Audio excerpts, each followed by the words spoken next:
बुधवार को चंद्रशेखर आजाद, जो कि भीम आर्मी चीफ है, उन पर हुए हमले के बाद से ही जमकर बवाल देखने को मिला। सूत्रों के मुताबिक चंद्रशेखर आजाद पर 4 राउंड फायर किए गए, जिसमें वो बाल बाल बच गए, जिसके बाद से ही देखने को मिला कि तमाम सियासी पार्टियों ने चंद्रशेखर आजाद के पक्ष में सरकार को घेरते हुए ट्वीट्स किए। चंद्रशेखर आजाद ने भी कल अपना एक वीडियो जारी करके शांति बनाए रखने की अपील की थी, जिसके बाद बृहस्पतिवार को चंद्रशेखर आजाद की तरफ से एक ट्वीट किया गया। इस ट्वीट में चंद्रशेखर आजाद ने लिखा कि कल घात लगाकर मेरे ऊपर किए गए जानलेवा हमले की निंदा करने और मेरे प्रति संवेदना प्रकट करने वाले मित्रों, नेताओं व शुभ चिंतकों का दिल से आभार प्रकट करता हूं। कल की तरह की घटना आज भले ही मेरे साथ घटी है, लेकिन आगे किसी भी समय ऐसी घटनाएं किसी भी दूसरी राजनीतिक पार्टियों के प्रमुखों और उनके समर्थकों के साथ घट सकती हैं। इसकी 2 वजह हैं।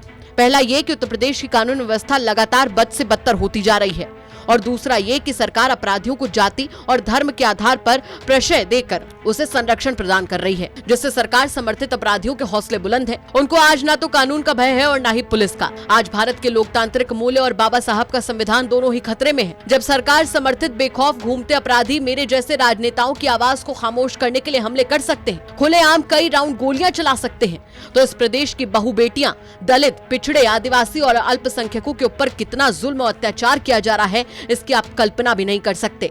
सत्ता के नशे में लोग इतने पागल हो गए हैं कि अपने विरुद्ध उठने वाली आवाजों को मिटा देने पर तुले हैं। पहले ये लोग इसके लिए ईडी, सीबीआई और इनकम टैक्स अधिकारियों का दुरुपयोग किया करते थे, फिर फेक पुलिस एनकाउंटर करवाने लगे, और अब तो विपक्षी नेताओं को खत्म करने के लिए सरकार समर्थित अपराधी सीधे बंदूक गोलियों से हमले करने लग गए हैं। वो भूल रहे हैं कि भारतवर्ष का इतिहास हमारे पूर्वजों की कुर्बानियों से भरा पड़ा है। वो भूल रहे हैं कि आज भी हमारा बहुजन समाज बिना डरे सीमाओं पर अपनी जान देकर इस देश की रक्षा में जुटा हुआ है। मैं भी उसी समाज का एक हिस्सा हूँ। इसीलिए आप चंद्रशेखर को गोलियों और बंदूकों से ना तो झुका सकते हैं, न डरा सकते हैं और ना ही डिगा सकते हैं। मेरा 56 इंच का सीना असली है, नकली नहीं। मेरे ऊपर हुआ जानलेवा हमला सरकार की विफलता है, क्योंकि प्रदेश की जनता की सुरक्षा सरकार की जिम्मेदारी होती है, और मैं भी प्रदेश का एक जिम्मेदार नागरिक हूँ। बीजेपी राज्य में बेखौफ अपराधियों को संरक्षण देने की नैतिक जिम्मेदारी स्वीकारते हुए मुख्यमंत्री जी को तत्काल प्रभाव से त्याग पत्र दे देना चाहिए। चंद्रशेखर आजाद ने अपने ट्वीट में सरकार पर तो हमला बोला ही, साथ ही मुख्यमंत्री से त्यागपत्र की भी मांग कर ली है। अब देखना होगा कि इस पर बीजेपी का और खास तौर पर सीएम योगी का क्या कुछ जवाब आता है। फिलहाल कानून व्यवस्था के ऊपर तमाम सवाल उठने लाजमी हैं। ब्यूरो रिपोर्ट, यूपी तक।